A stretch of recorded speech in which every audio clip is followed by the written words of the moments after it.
আল্লাহ রব্বুল আলামিন ইরশাদ করেন, আউযু বিল্লাহি মিনাশ শাইতানির রাজীম, বিসমিল্লাহির রহমানির রহিম, الذي خلق الموت والحياة ليبلوكم أيكم أحسن عملا وهو العزيز الغفور। তিনি সৃষ্টি করেছেন মৃত্যু এবং জীবন তোমাদেরকে পরীক্ষা করার জন্য, যে কে তোমাদের মধ্যে আমলের দিক থেকে সর্বোত্তম, এবং তিনি মহাপরাক্রমশালী, মহা ক্ষমাশীল। রব্বুল আলামিন তিনার সৃষ্টিরাজির মধ্যে দুটি বিষয় এখানে কথা বলেছেন। প্রথম মাউত, দ্বিতীয় হায়াত। রব্বুল আলামিন এখানে মাউতের কথা প্রথমে বলেছেন, মৃত্যুর কথা প্রথমে বলেছেন, যে আমি আল্লাহ মৃত্যুকে সৃষ্টি করেছি, এরপর জীবন সৃষ্টি করেছি। আমরা দেখি পৃথিবীতে আগে জীবন, তারপর মৃত্যু, কিন্তু আল্লাহ রব্বুল আলামিন বললেন আগে মৃত্যুর কথা, তারপর বললেন জীবনের কথা। এই জীবন মৃত্যুর লীলা খেলা অনেক পিছনের বিষয়। আমরা যদি কাছাকাছি সময় থেকে ধরি, যে আমরা এক সময় সবাই মৃত ছিলাম, সবাই মরা ছিলাম। কিভাবে? মাতৃগর্ভে যখন আমাদের অস্তিত্ব এসেছিল, একটা বডি স্ট্রাকচার রব্বুল আলামিন তৈরি করেছেন, সেখানে আমরা প্রাথমিক অবস্থায় কেউ জীবিত ছিলাম না। আল্লাহর কোরআন ঘোষণা করছেন, তোমরা তো মাতৃগর্ভে সবাই মরা ছিলে। কাইফা তাকফুরুনা বিল্লাহি ওয়া কুনতুম আমওয়াতান ফাআহইয়াকুম। হে দুনিয়ার মানুষ, তোমরা সবাই মৃত অবস্থায় ছিলে, মাতৃগর্ভে তোমরা মৃত ছিলে, অতঃপর আমি আল্লাহ তোমাদেরকে জীবন দান করেছি। বলেন সুবহানাল্লাহ। মেডিকেল সায়েন্স আজকে কথা প্রমাণ করতে বাধ্য হয়েছে যে মাতৃগর্ভে আমরা জীবিত ছিলাম না, মরা অবস্থায় ছিলাম। 4 থেকে 5 মাস পরে রব্বুল আলামিন আমাদের মধ্যে রূহ ফুৎকার করেছেন, রূহ সঞ্চার করেছেন, প্রাণ সঞ্চার করেছেন। হাদিস শরীফ এসেছে, গর্ভধারিণী মায়ের নাকের মধ্য দিয়ে আল্লাহ তাআলা এই রূহ সঞ্চার করেন। বলেন না সুবহানাল্লাহ। মা বুঝতে পারেন না কখন কলিজার টুকরা সন্তানের মধ্যে রূহ প্রবেশ করেছে, মা বুঝতে পারেন নাই। রব্বুল আলামিন বলেন, তোমরা সবাই মরা ছিলে, ফাআহইয়াকুম, আমি আল্লাহ তোমাদের মধ্যে জীবন সঞ্চারণ করেছি। সুম্মা ইউমীতুকুম সুম্মা ইউহয়ীকুম সুম্মা ইলাইহি তুরজাউন। জীবিত হওয়ার পর আমি আল্লাহ একটা সময় আবার তোমাদেরকে মৃত্যু দান করব। এই মৃত্যুর পরে আবার কিয়ামতের সময় আমি আবার তোমাদেরকে জীবিত অবস্থায় সবাইকে বের করে নিয়ে আসব, আর আমার কাছেই তোমাদের সবাইকে ফিরে আসতে হবে। যারা আজকে আখিরাতকে অস্বীকার করে, কিয়ামতকে বিশ্বাস করে না, যে আমরা তো মরে যাব, মরে পচে যাব, মাটির সাথে মিশে যাব, আমরা আবার আমাদেরকে আবার জীবিত করবে কে? এরকম কথা আছে না নাই? নাস্তিকদের প্রশ্ন, যে আমরা মরে যাব, মাটির সাথে মিশে যাব, আমাদেরকে আবার কে জীবিত করতে পারে? তাদের কাছে প্রশ্ন, তোমার পিছনের দিকে তুমি তাকাও, তোমার শুরুর অবস্থার দিকে তাকাও। মাতৃগর্ভে যখন তুমি ছিলে, মরা অবস্থায় ছিলে, ওই মরা থেকে যিনি তোমাকে জীবিত করেছেন, সেই আল্লাহ আবার তোমাকে কবরের জগতে মৃত্যুর পর আবার কিয়ামতের সময় জীবিত করবেন। বলেন না সুবহানাল্লাহ। মৃত্যু এবং জীবনের স্রষ্টা কে? সে আল্লাহ বলছেন, আমি মৃত্যু এবং জীবনকে সৃষ্টি করেছি তোমাদেরকে পরীক্ষা করার জন্য। আজকে মৃত্যুর ব্যাপারেও আমরা অবহেলা করি, জীবনের ব্যাপারেও অসচেতনতা প্রদর্শন করি। জীবন এবং মৃত্যু, আল্লাহ তাআলা কত যে কুদরতি পন্থা এখানে অবলম্বন করেছেন, সীমাহীন কুদরত। বেঁচে আছি প্রত্যেকটা মুহূর্ত আল্লাহর এক একটা বড় বড় কুদরতের প্রমাণ, বলেন না সুবহানাল্লাহ। লক্ষ লক্ষ কোটি কোটি রক্তকণিকা আপনার আমার বডির মধ্যে, যার যার রাস্তা দিয়ে সবাই চলমান। যদি কেউ কোনো ক্রমে একজনের রাস্তা ওভারটেক করে আরেকজনের রাস্তায় চলতে শুরু করে, লোকটির সাথে সাথে মৃত্যু হয়ে যেতে পারে। আমার আপনার বডির মধ্যে আল্লাহ তাআলা এই জীবন মৃত্যুর অবস্থাটা কত কুদরতি পন্থায় চলমান রেখেছেন। প্রিয় হাজিরিন, আজকের আয়াতে কারিমা থেকে আমাদেরকে সতর্কতার শিক্ষা গ্রহণ করতে হবে যে আল্লাহ তাআলা আমাদের প্রতি ইহসান করেছেন, দয়া করেছেন। শুধু জীবন দিয়েই কিছুক্ষণ পরে আবার মৃত্যু করেছেন এমনটা করেন নাই। আল্লাহ তাআলা বারবার আমাদেরকে মৃত্যুর কথা স্মরণ করিয়ে দিয়েছেন, মৃত্যুর ব্যাপারে সতর্ক করেছেন, কিন্তু আমি আর আপনি সেটি বুঝতে পারি নাই। জীবনে কতবার সিগন্যাল পেয়েছি, হিসাব নাই। যার যার জীবন সেই যদি হিসাব করি যে এই বয়সে কতবার অসুস্থ হয়েছি, একেবারে জ্বরের তাপমাত্রা এত বেশি 4-5 ডিগ্রি, 104-5 ডিগ্রি হয়ে গেছে, আত্মীয় স্বজনরা কান্নাকাটি শুরু করে দিয়েছে, ডায়রিয়া হয়েছে, কলেরা হয়েছে, টাইফয়েড হয়েছে, পেটের পীড়া হয়েছে, যায় অবস্থা, আত্মীয় স্বজনরা কান্না শুরু করে দিয়েছে। এরকম ঘটনা প্রত্যেকের জীবনেই ঘটেছে, ছোট্টবেলা থেকেই ঘটেছে।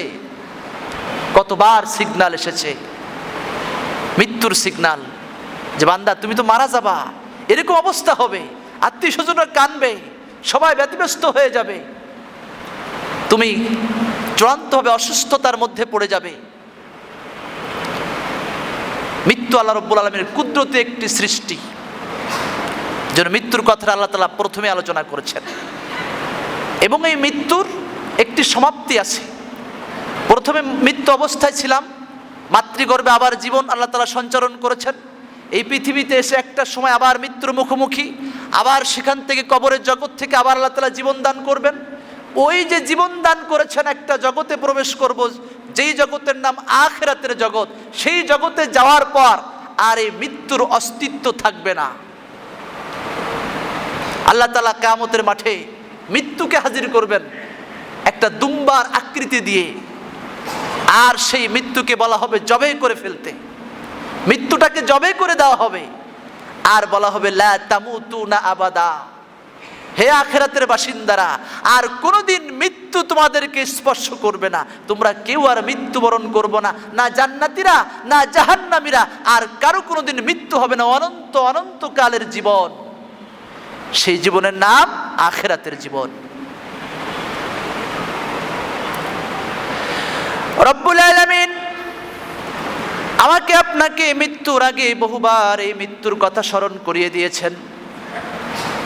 অসুস্থতা দিয়ে, বিপদ আপদ দিয়ে, অ্যাক্সিডেন্ট দিয়ে, দুর্ঘটনা দিয়ে বারবার সতর্ক করেছেন, বান্দা তুমি কিন্তু মৃত্যুর মুখোমুখি দাঁড়িয়ে আছো, তোমার মৃত্যু কিন্তু কাছাকাছি চলে এসেছে। কতবার সিগন্যাল পেয়েছি, কোন সিগন্যালে আমরা সতর্ক হই নাই, বারবার গাফলতি করেছি। যেরকম অসুস্থ হয়েছি, কতবার আরো অসুস্থ হব, আমার বুঝি আর মৃত্যুবরণ করা লাগবে না। মৃত্যুর প্রতি আমাদের ইয়াকিন নাই, অজনসিহতে কাজ হয় না। তার একটাই কারণ যে মৃত্যুর প্রতি দৃঢ় বিশ্বাস, দৃঢ় ইয়াকিন আমাদের নাই। আজকে যদি আমার ইয়াকিন থাকতো যে আজকে আমি মরে যাব, শুক্রবার আমার মৃত্যু হবে, মালাকুল মউত আমার কাছে চলে আসবে, সব আনন্দ মাটি হয়ে যেত। কথা বলেন ঠিক কিনা? মনটা মলিন হয়ে যেত, কোনো অনুষ্ঠানের কথা মনে থাকতো না, কোনো আত্মীয় স্বজন কারোর কথা মনে থাকতো না, কলিজার টুকরা সন্তানের কথাও মনে থাকতো না। মা বাবা স্ত্রী সন্তান কারো কথা মনে থাকতো না। আমার অবস্থা কি হবে, মালাকুল মাউত আসছে, আজকে আসছে, আমার কি উপায় হবে, এই টেনশনে ব্যস্ত হয়ে যেতাম। কিন্তু সে ইয়াকিন আমাদের মধ্যে নাই। মৃত্যুটা এমন জিনিস, রাসূল পাক সাল্লাল্লাহু আলাইহি ওয়াসাল্লাম ইরশাদ করেন, তিরমিজি শরীফের হাদিস, রাসূলুল্লাহ সাল্লাল্লাহু আলাইহি ওয়াসাল্লাম বলেন, আকসিরু যিকরা হাদিমিল লাযযাত, তোমরা ওই জিনিসটাকে বেশি বেশি স্মরণ করো যেই জিনিস সমস্ত আনন্দকে বিনাশ করে দেয়, সমস্ত আনন্দকে মাটি করে দেয়। ইয়ানি আল মাউত, সেই জিনিসটার নাম হলো মৃত্যু।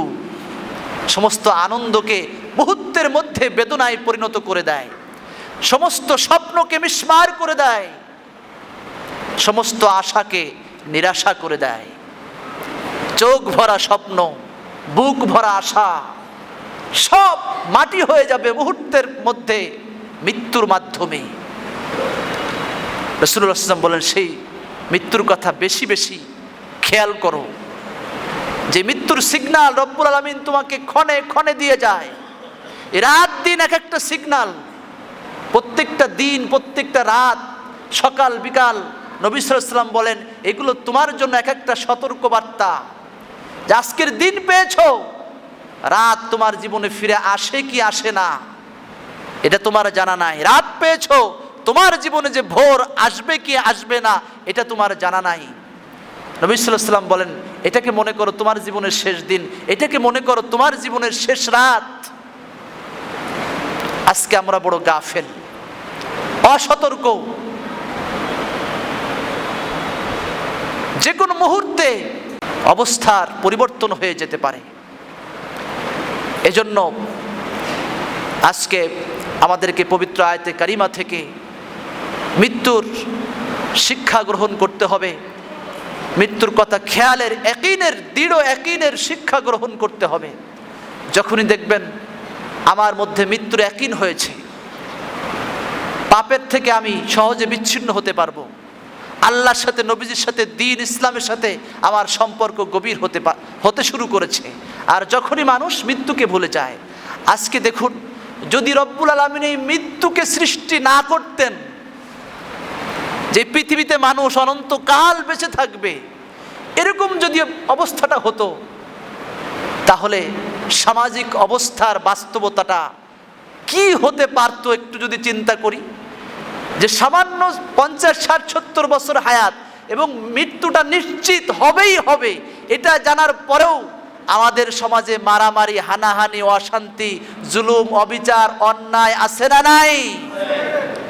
আর যদি মানুষের মৃত্যু না হতো, কেউ কাউকে পরোয়া করতো না, মানুষ বড় জালেম হয়ে যেত, স্বৈরাচার হয়ে যেত, স্বেচ্ছাচার হয়ে যেত, জুলুমবাজ হয়ে যেত।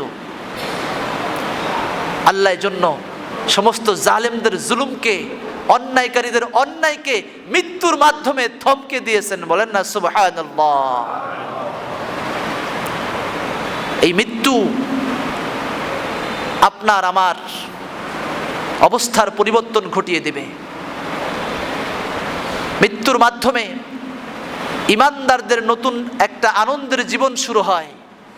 কারণ আমরা যেখানে আছি, রাসূল পাক সাল্লাল্লাহু আলাইহি ওয়াসাল্লাম এই জীবনটাকে ঈমানদারদের জন্য জেলখানা হিসেবে ঘোষণা করেছেন। আদ-দুনিয়া সিজনুল লিল মুমিন ওয়া জান্নাতুল লিল কাফির। এই দুনিয়াটা ঈমানদার মুমিন মুসলমানদের জন্য একটা জেলখানার মতো, যেখানে নিয়ম কানুন মেনে চলতে হবে, এখানে গুনাহ থেকে বেঁচে থাকতে হবে, মনে যা চাই তাই করা যাবে না, খেয়াল খুশি মতো চলা যাবে না, নির্দিষ্ট নিয়ম কানুন ফলো করে চলতে হবে, হালাল হারাম বাছবিচার করে চলতে হবে, টাকা, অবৈধ টাকা, কোটি কোটি টাকা সামনে থাকবে, সেখানে হাত বাড়ানোর সুযোগ নাই। সব মিলিয়ে আমাকে একেবারে পুরি কন্ট্রোলে রেখে নিজেকে কন্ট্রোল করে চলতে হবে। জেলখানার এই জীবনের বৈশিষ্ট্য এটা। আর ওই কাফির মুশরিক, ওদের জন্য নবী সাল্লাল্লাহু আলাইহি ওয়াসাল্লাম বলেন এটা একটা ওদের জন্য একটা জান্নাতের মতো। কিছুটা সময় তাদেরকে এখানে শান্তি দেওয়া হবে, সুস্থতা দেওয়া হবে, ক্ষমতা দেওয়া হবে, তাদের শান সম্মান দেওয়া হবে, তাদের অনেক দাপট দেওয়া হবে। কিন্তু ওমা লাহু ফিল আখিরাতি মিন নাসিব, আখিরাতে তারা কিচ্ছু পাবে না। আখিরাতে তারা হবে বড় অসহায়। এজন্য মৃত্যুটা হলো, রাসূল পাক সাল্লাল্লাহু আলাইহি ওয়াসাল্লাম বলেন, আল মাউতু তুহফাতুল লিল মুমিন, মৃত্যুটা হলো ঈমানদারদের জন্য একটা বড় উপহার। বলেন না সুবহানাল্লাহ। সেই মৃত্যুর জন্য সবসময় তৈরি থাকা। মৃত্যুর জন্য কি থাকা? তৈরি থাকা। আসাদ্দুহুম ইস্তিদাদাল লিল মাউত, নবীজি বলেন যারা সবসময় মৃত্যুর জন্য তৈরি থাকে, ওয়া আকসারুহুম যিকরাল লিল মাউত, যারা মৃত্যুর কথা সবসময় খেয়াল রাখে, মৃত্যুকে ভুলে যায় না, ওরা হলো সবচাইতে বুদ্ধিমান মানুষ, জ্ঞানী মানুষ, যে মৃত্যুকে ভুলে না। আর যারা মৃত্যুকে ভুলে যায়, বেমালুম মৃত্যুকে ভুলে যায়, তখন সে যা ইচ্ছা তাই করতে শুরু করে। হালাল হারাম তার কাছে কোনো বিষয় মনে হয় না। প্রিয় হাজিরিন, হালাল হারাম যখন মানুষ ভুলে যায়, অন্যায় পথে যখন চলতে শুরু করে, আল্লাহ ঢিল দেন, ছাড় দেন, দেখি তোমার দৌড় কত। ঘুড়ির মতো ছোট বাচ্চা দেখবেন ঘুড়িটা আকাশে উড়িয়ে দেয়, বিকাল থেকে নিয়ে সেই সন্ধ্যা পর্যন্ত আকাশে ঘুড়িটা উঠতে থাকে। ঘুড়ি বেচারা মনে করে আমি তো উঠছি, আমার আর নিচে নামা লাগবে না। ঘুড়ির মালিক ছোট্ট বাচ্চা যখন রশি ধরে টান মারে, ঘুড়ি আর আকাশে এক মুহূর্ত থাকতে পারে না, জমিনের মধ্যে তাকে নেমে আসতে হয়। ঘুড়ি বেচারা ক্যা করেগা, রশি মালিক মে হাত মে, রশিটা তো মালিকের হাতের মধ্যে, ঘুড়ির কোনো ক্ষমতা থাকে না। আমি আর আপনি এক একটা ঘুড়ির মতো।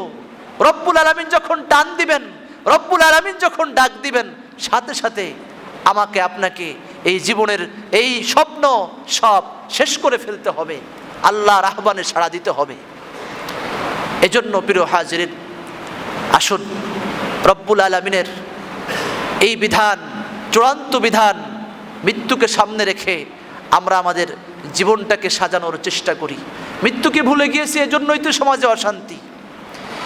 মৃত্যুর প্রতি ইয়াকিন নাই। হারাম পথে চলতে চলতে এমন একটা অবস্থায় চলে এসেছি, গণমানুষের প্রতি গণজুলুম, গণহারে অত্যাচার, যে আমার অপরাধের কারণে মানুষের কষ্ট হয়। বাজার মূল্যের অবস্থা দেখুন, মানুষের হাতের কামাই, মানুষের নিজেদের তৈরি করা যে খাদ্য গুদামজাত করা, বাজারে কৃত্রিম সংকট তৈরি করা, দ্রব্য মূল্য নিয়ে সিনেমিনি খেলা আমাদের সমাজে আছে না নাই? মানুষের নাবিশ্বাস শুরু হয়ে গেছে। রাসূল পাক সাল্লাল্লাহু আলাইহি ওয়াসাল্লাম এই ব্যাপারে হাদিস শরীফ বর্ণনা করেন,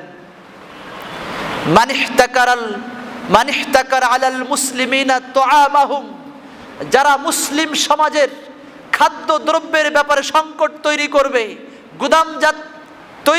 গুদামজাত করবে, দ্রব্য মূল্য বাড়িয়ে দিবে, মানুষের নাবিশ্বাস ছুটিয়ে দেবে, দরাবাহুল্লাহু বিল জুজামি ওয়াল ইফলাস, আল্লাহ তাদেরকে শাস্তি দিবেন জুজাম, কুষ্ঠরোগ এবং নতুন নতুন রোগ ব্যাধি, যা মানুষে কোনোদিন দেখে নাই, শোনে নাই, জটিল কঠিন ব্যাধি দিয়ে, রোগ দিয়ে এবং দারিদ্রতা দিয়ে আল্লাহ তাআলা তাদেরকে শাস্তি দিবেন।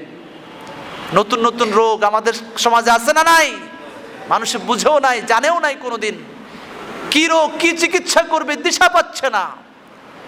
এগুলো সব আমাদের হাতের কামাই। এজন্য যারা অবৈধ পথে সম্পদের পাহাড় গড়ে তুলছেন, সাবধান হওয়া দরকার, সাবধান হওয়া দরকার। এমন রোগ, এমন আক্রমণ আসবে আল্লাহর পক্ষ থেকে, মুহূর্তের মধ্যে সব শেষ হয়ে যাবে। এমন দারিদ্রতা আসবে, বলতে পারেন হুজুর আমি তো কোটি কোটি কোটি কোটি টাকার মালিক, আমি আমার দরিদ্র হব কেমনে? না, আল্লাহর নবীজির হাদিস শরীফ মিথ্যা নয়, সত্য সত্য, যে অবৈধ পন্থায় উপার্জনকারী, আপনি দরিদ্র হবেন, গরিব হয়ে যাবেন, নিঃস্ব হয়ে যাবেন। আপনি না হলে আপনার সন্তান নিঃস্ব হবে, তার সন্তান নিঃস্ব হবে, হবেই হবে। এরকম উদাহরণ আমাদের সমাজে আছে না নাই? মুহূর্তের মধ্যে সব শেষ হয়ে যাবে। অবৈধ পন্থায় উপার্জন, গণমানুষকে ঠকিয়ে মানুষের হক নষ্ট করে কোটি কোটি সম্পদের মালিক হওয়া, এই সম্পদ স্থায়ী হবে না, স্থায়ী হবে না, দারিদ্রতা নেমে আসবে। একটি গল্প যদিও শিক্ষা আছে, এক লোকের 3টা জাহাজ, অনেক বড় সম্পদের মালিক, কোটি কোটি টাকার মালিক, 3টি জাহাজের মালিক, সমুদ্রের মধ্যে জাহাজ চলাচল করে। হঠাৎ একদিন খবর আসলো 3টা জাহাজই পানির মধ্যে ডুবে গেছে।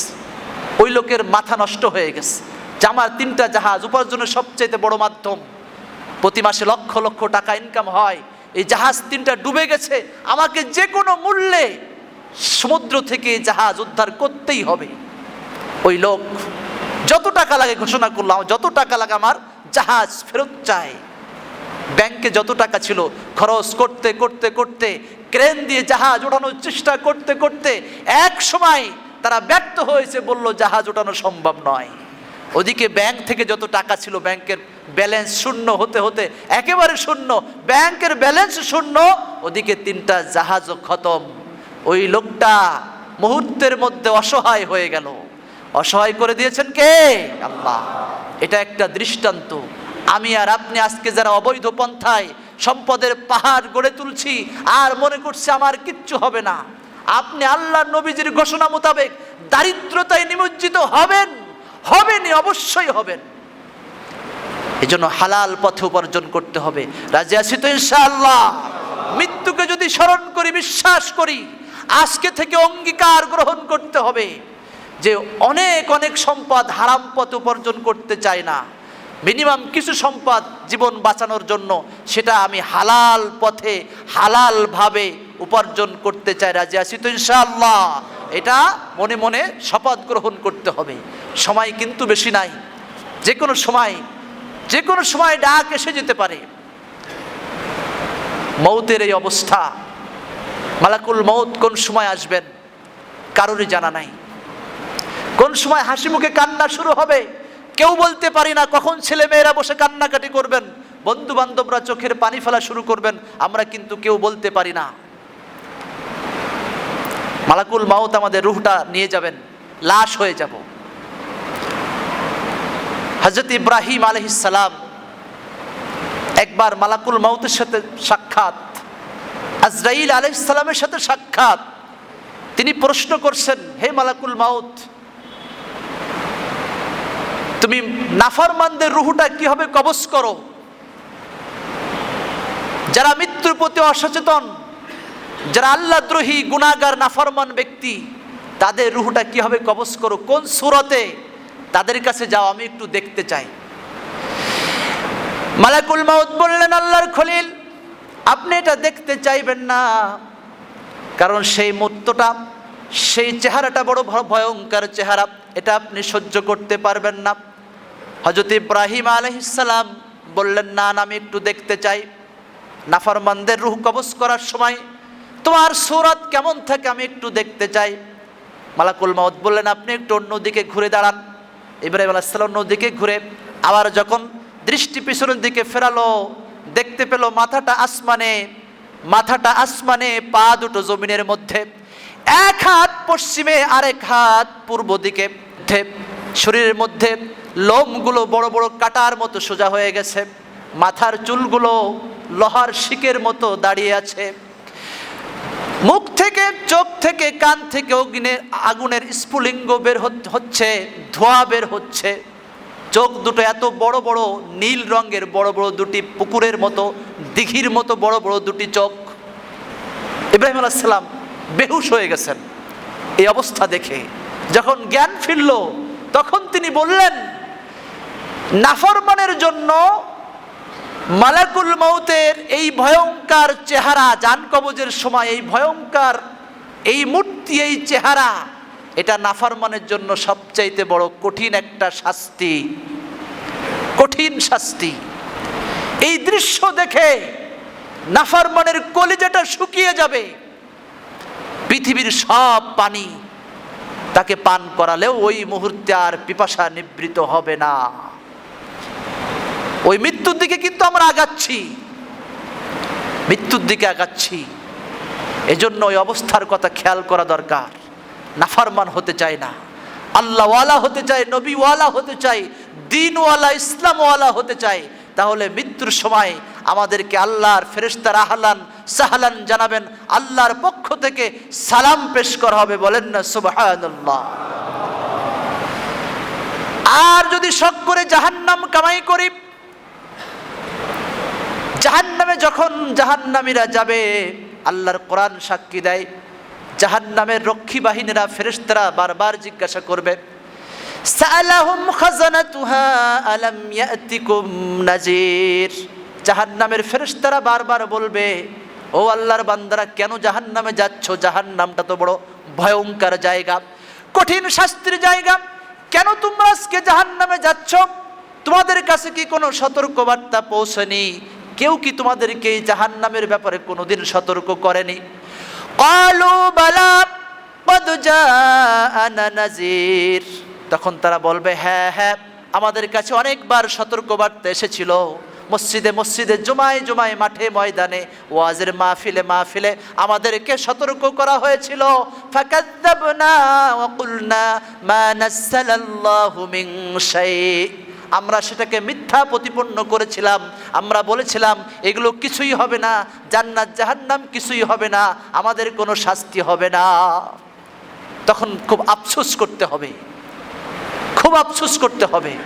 এজন্য প্রিয় হাজরিন, মৃত্যুর আগে আগে বহুবার রব্বুল আলামিন আমাদেরকে সিগন্যাল দিয়ে চলেছেন, সতর্কবার্তা দিয়েই চলেছেন। সতর্কবার্তা গ্রহণ করতে হবে।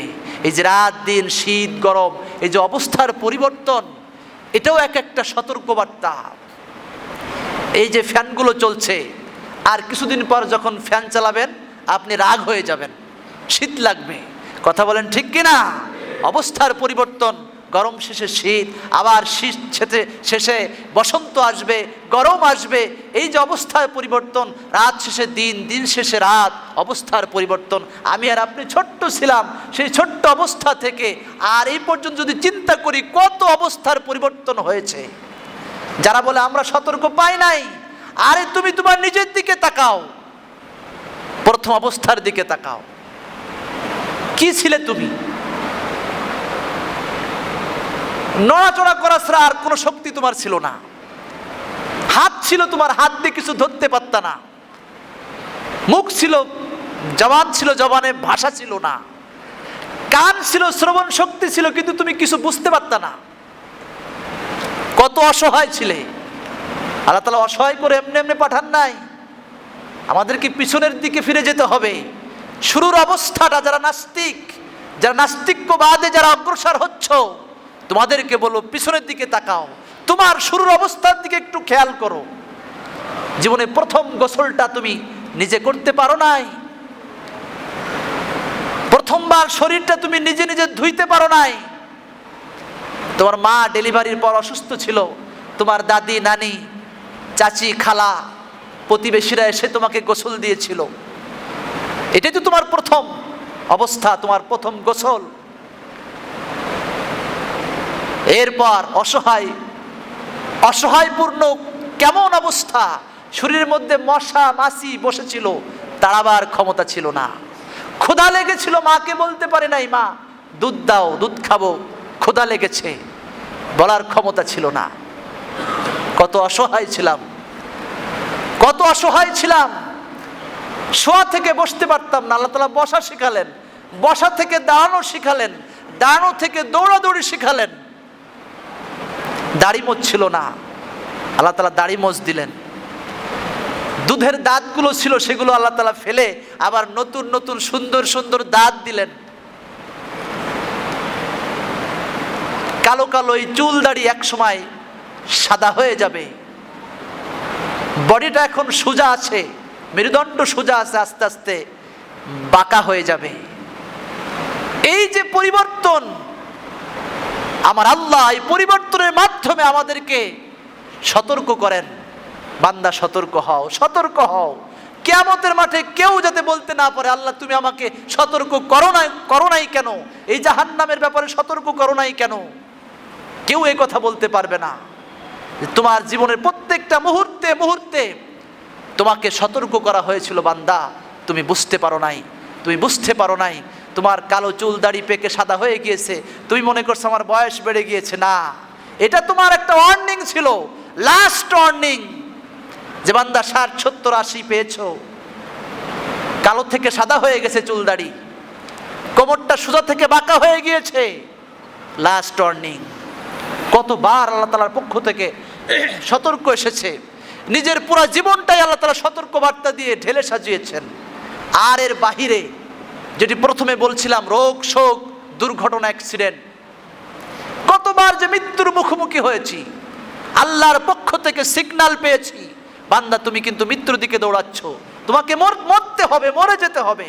জ্বর হয়েছিল, রোড অ্যাক্সিডেন্ট হয়েছিল, হাতের মধ্যে ব্যথা পেয়েছিলে, ওই আঘাতটা হাতে না লেগে মাথায় লাগতো, তুমি সাথে সাথে শেষ হয়ে যেতে। যার যার জীবনের দিকে যদি খেয়াল করি, পেটের এমন ব্যথা, শ্বাস নিঃশ্বাস বন্ধ হয়ে যাচ্ছে, ওই সময় তো আল্লাহ তাআলা বন্ধ করে দিতে পারতেন। কি বলেন, পারতেন কি পারতেন না? আল্লাহ তাআলা বাঁচিয়ে দিয়েছেন, আমাদেরকে সুস্থ রেখেছেন, সতর্ক করেছেন মাত্র।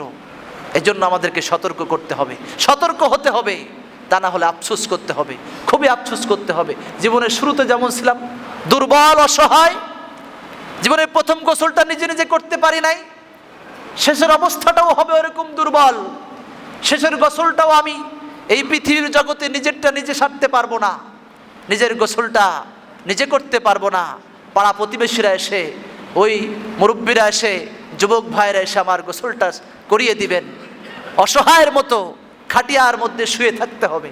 আজকে বালিশ ছাড়া ঘুমাতে পারি না, কাঁথা কম্বল লেপ তোশক ছাড়া শুইতে পারি না। ওই খাটিয়ার মধ্যে কিন্তু কোনো বালিশ দেওয়া হবে না, কোনো কাঁথা বালিশ দেওয়া হবে না, বালিশ ছাড়া শুয়ে দেওয়া হবে। এরপর ওই মাটির ঘরটার কথা একটু চিন্তা করে দেখি, মাটি মাটি, একেবারে ডাইরেক্ট মাটি, বিছানা নাই, টাইলস নাই, গরমের ব্যবস্থা নাই, কাঁথা কম্বল নাই, বালিশ নাই, অন্ধকারে বাতি নাই, সেখানে শুয়ে দেওয়া হবে। যারা যুবক আপনারা মনে করছেন আমি তো যুবক, এখন এই সমস্ত চিন্তা করার সময় আমার হয় নাই। আমার প্রিয় ভাইরা, কবরস্থানটা ঘুরে আসুন, কবরস্থানটা একটু ঘুরে আসুন। কবর দাফন নিবন্ধনের রেজিস্ট্রি খাতাটা একটু চেক করে দেখুন।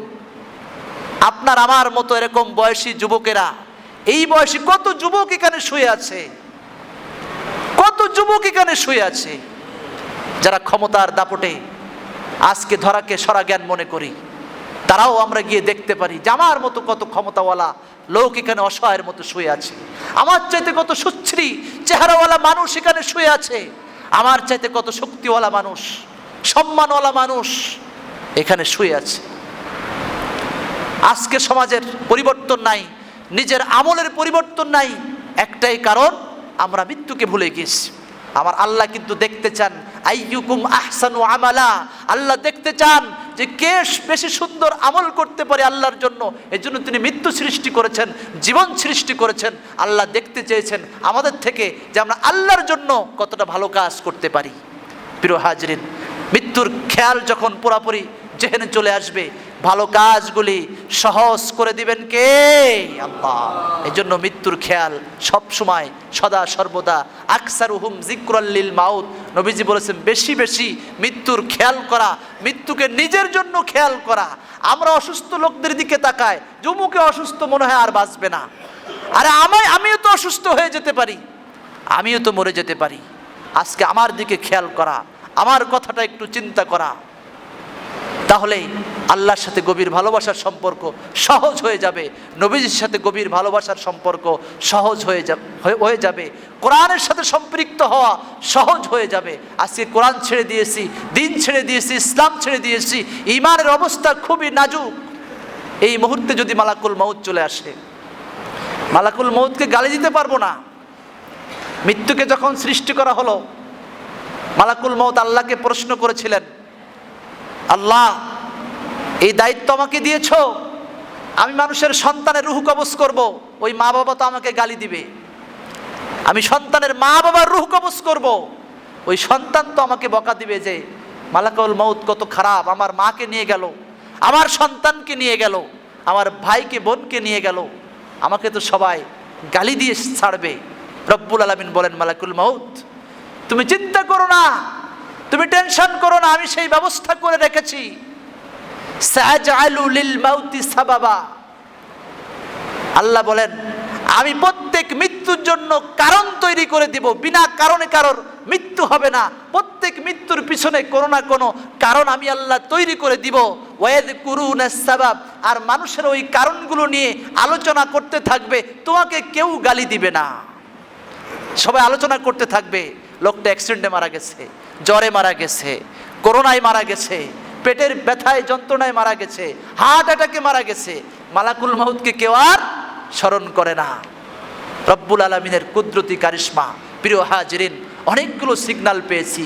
চূড়ান্ত সিগন্যাল এই যে 2019 সালের ডিসেম্বরে কোভিড-19 কত বড় একটা আপনাকে আমাকে দিয়ে গেল, আমরা সেই সতর্কবার্তা গ্রহণ করতে পারি নাই। অতএব প্রত্যেকটা কর্মকাণ্ড থেকে, অবস্থা থেকে আমাদেরকে সতর্কতার শিক্ষা গ্রহণ করে নিজের জীবনকে সুন্দর করার, আমলগুলো সুন্দর করার চেষ্টা করতে হবে। আল্লাহ চেয়েছেন আল্লাযী খলাকাল মাউতা ওয়াল হায়াতা লিয়াবলুয়াকুম আইয়ুকুম আহসানু আমালা। আল্লাহ দেখতে চেয়েছেন যে আল্লাহর জন্য কে সর্বোত্তম কাজগুলি করে, কে ভালো ভালো কাজগুলি করে, এটা আল্লাহ দেখতে চেয়েছেন। এজন্য আল্লাহর উদ্দেশ্যে ভালো ভালো কাজ করতে রাজি আছি তো ইনশাআল্লাহ। 5 ওয়াক্ত নামাজ আদায় করব তো ইনশাআল্লাহ। নামাজ দিয়ে শুরু করব, বাকি সমস্ত আমলগুলি সহজ করে দিবেন কে? ইমানদারের জীবনে যদি 5 ওয়াক্ত নামাজ প্রতিষ্ঠিত হয়ে যায়, কঠিন কাজ আবার সহজ কাজ। 5 ওয়াক্ত নামাজ বিশেষ করে জামাতের সাথে আদায় করা, এটা কঠিন কাজ। এমন একটা সমস্যা, এমন একটা বিপদ আসে জামাতের টাইমে, জামাতটা ছুটে যায়। এজন্য চেষ্টা করলে সাহায্য করবেন কে? আল্লাহ। আল্লাহ রব্বুল আলামিন যেন আমাদেরকে আলোচ্য আয়াতে কারিমা থেকে শিক্ষা গ্রহণ করে নিজ নিজ জীবনের প্রতি সতর্ক হয়ে, সচেতন হয়ে, মৃত্যুর কথা খেয়াল করে, আমলগুলো সুন্দর করে আল্লাহ এবং নবীজির প্রিয় পাত্র হয়ে এই পৃথিবীর মায়াজাল ছিন্ন করে আল্লাহর দরবারে হাজিরা পেশ করার তৌফিক দান করেন। সকলেই বলে আমিন। আসসালামু আলাইকুম ওয়া রাহমাতুল্লাহ।